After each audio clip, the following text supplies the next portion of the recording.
Thanks, Nick.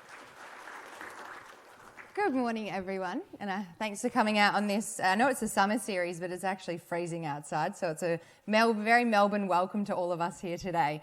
Now, my name's Grady Wulff, Market Analyst at Bell Direct, as Nick said, and my job is to live and breathe the markets and help our clients understand exactly what's happening in the markets and make the most informed investment decisions. And at a time where the markets are really volatile, I think volatile is the most used word in my vocabulary, so it's helping our investors understand and navigate these really tough and interesting times.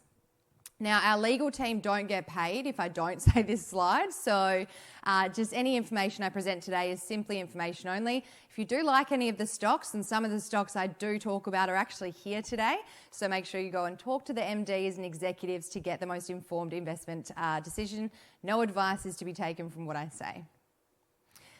Now, who's Bell Direct? We're an online trading platform that aims to make the lives of all Australians as simple and easy as possible to navigate the markets and make the most informed investment decisions. And so what we do for new investors is understanding the fundamentals of how to invest, and for those who are a bit more experienced, finding the hidden gems in the market at the moment. So I thought we'd start today with a kind of global market update.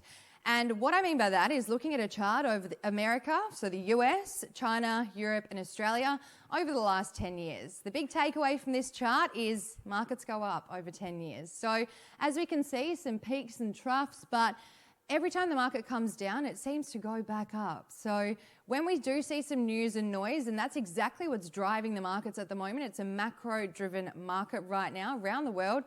All you need to do is just stay calm, it will go back up. What goes down must come up. And so as you can see in 2020, we had the dip in all the markets across the world because COVID-19 hit very inconveniently and we were plunged into lockdown. But again, we had all this free money coming from the government, so where did we put it? Into activewear or the stock markets. And so it just goes to show, don't let news and noise kind of change your trajectory on any investment decisions. Think about the fundamentals in what you're investing and the companies you're investing in, because over time, markets do go up. Now, the things that I look at when I'm looking at the markets in this day and age, 2023, it's a macro-driven market, as I said. I like to assess China, first of all, every day. What have they done overnight? Because back in 2020, obviously COVID-19 plunged all of us into lockdown. China only just came out of lockdown earlier this year in January 2023, and everyone expected them to come back smack bang, full operational capacity, Bob's your uncle, good to go. And they're still not back at all. So they're in deflationary environment right now. Their latest CPI reading is a fall of 0.2%. Just goes to show the government there isn't doing enough material action to really stimulate economic growth again. What impact does this have on us? It says that the iron ore outlook is likely to be weaker over the coming years, still to come, because China is obviously the biggest importer of Australian iron ore. And it really impacts our commodity prices. So we're likely to see dampened results again from the big miners like BHP, Fortescue, those kind of miners in FY24, just because of the impact it's having on the iron ore price right now. Then we have inflation around the world.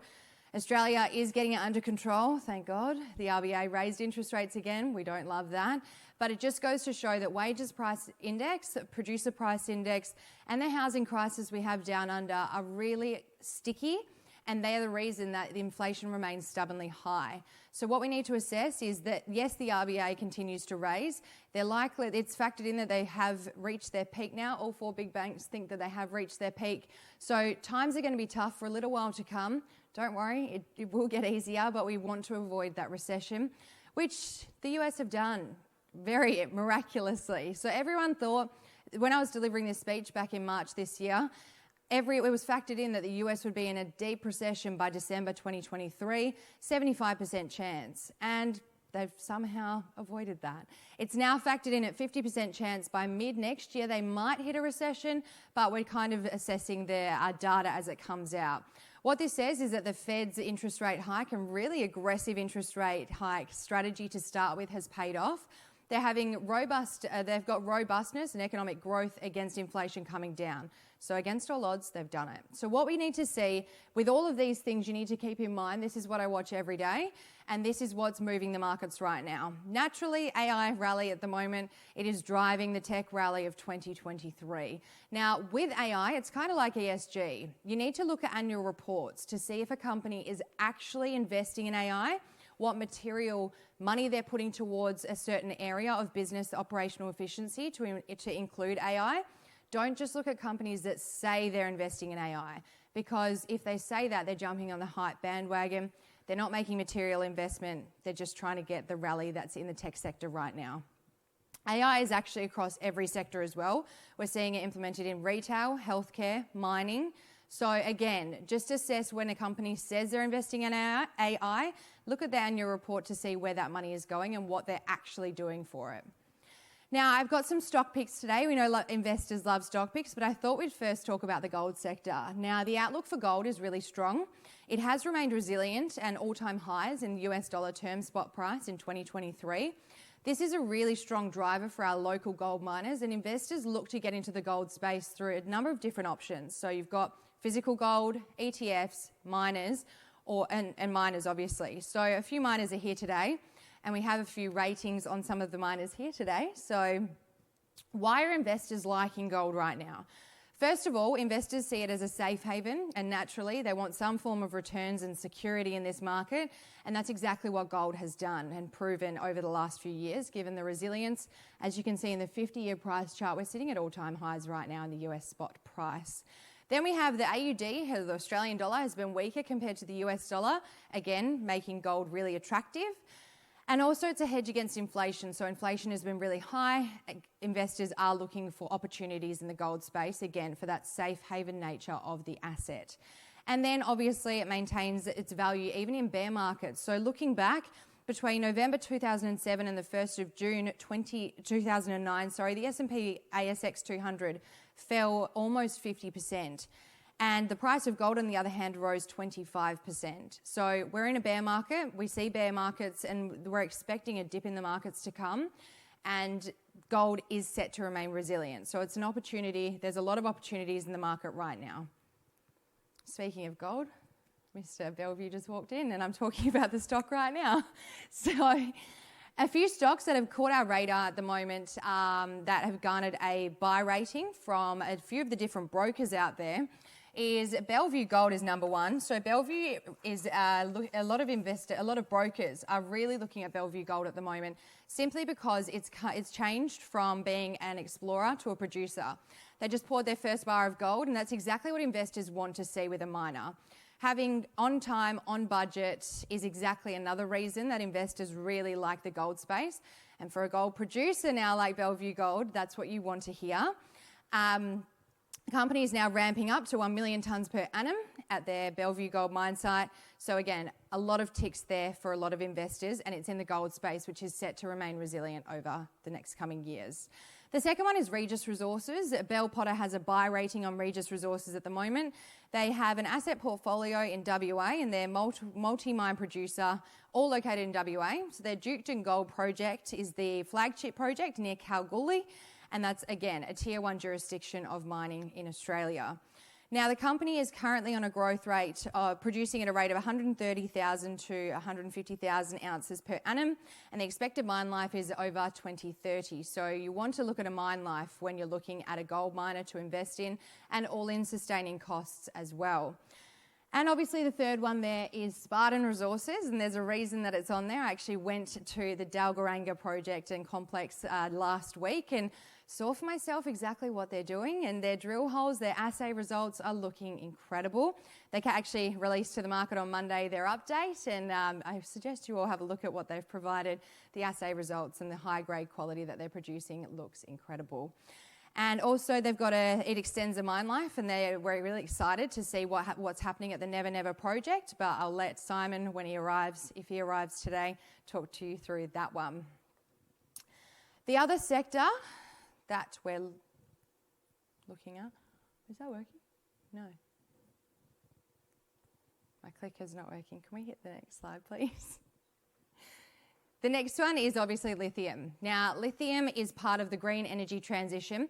Throughout the markets over the last year, there's a lot of different trends that have come and gone, but the green energy transition around the world is not going anywhere. It's a trend that is just going to keep going.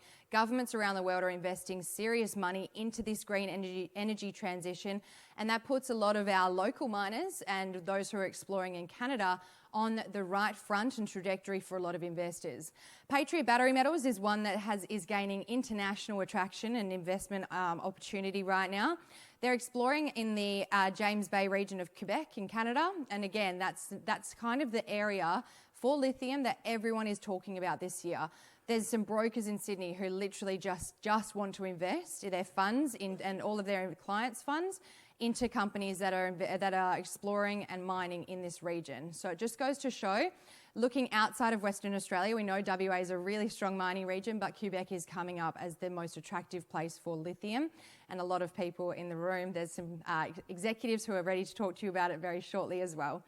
Now, I spoke to Ken Brinsden last week, and his outlook for the region is really strong. Lithium obviously has come back a bit this year. China, again, has driven that because of the EV sales are going down. That's just a reflection of China's economic update. It's nothing to do with lithium. There's a lot of macro noise earlier this year that lithium supply will outweigh demand. That's absolutely not the case, and I'm sure Ken will talk us through that a little bit later today. So Patriot is one that's on our horizon at the moment simply because Albemarle just bought a stake in the company. And again, once you garner the interest and have an investor like Albemarle on your books, it says that there's something seriously good about a company when the leading international producer of lithium is looking for a stake in your company. And the second one there is Delta Lithium, spodumene exploration and development company. Now, again, Mineral Resources, major mining player, Chris Ellison at the helm. He's just bought a stake in Delta Lithium. Again, this goes to show the attraction and what the assets that they have hold. Mount Ida project is what they're looking at there. They've got it's in WA. And again, the fact that they've got the integration opportunity now with Mineral Resources, and Chris Ellison is now on the board, and the CEO of the Mineral Resources Lithium division is also part of the team now. So you've got that experience coming through, and so that really makes it an attractive investment opportunity for investors looking to get into the lithium space and diversify into the green energy movement. And the last one today is Develop Global. I know they're also presenting today. Now, Develop has really kind of come on our radar because of its hybrid nature in mining. Now, with a miner, you're an explorer, producer, or you're looking at both, and services as well. Now, with mining, you want to know they're on time, on budget, and the fact that they have money coming through the door, Develop Global, has attracted a buy rating from Bell Potter. Now, they're ready to start digging next year from the newly acquired Pioneer Lithium mine through their acquisition recently. And they've now got 3 assets. So they've got Zinc Copper, the Sulphur Springs, obviously Woodlawn, and Pioneer Dome Lithium project. What that says is that they've got all the key commodities that play part in the green energy movement, and the lithium is the latest into their portfolio. Now, they hold the mining services contract for Bellevue Gold. That's about $400 million over the production activities over the life of the Bellevue Gold mine. And that just goes to show that they've got money coming in. They're not going to come to investors for any capital raising anytime soon because they're funding their exploration activities, drilling activities through the Bellevue Gold contract. So the services division is a really strategic part of Develop Global, and that's why at the moment we have a buy rating on Develop. So that's my speech done for this morning, and I hope you learned something about the market update and what's going on in the market, a few different opportunities in the market. So we'll dive straight into the first session.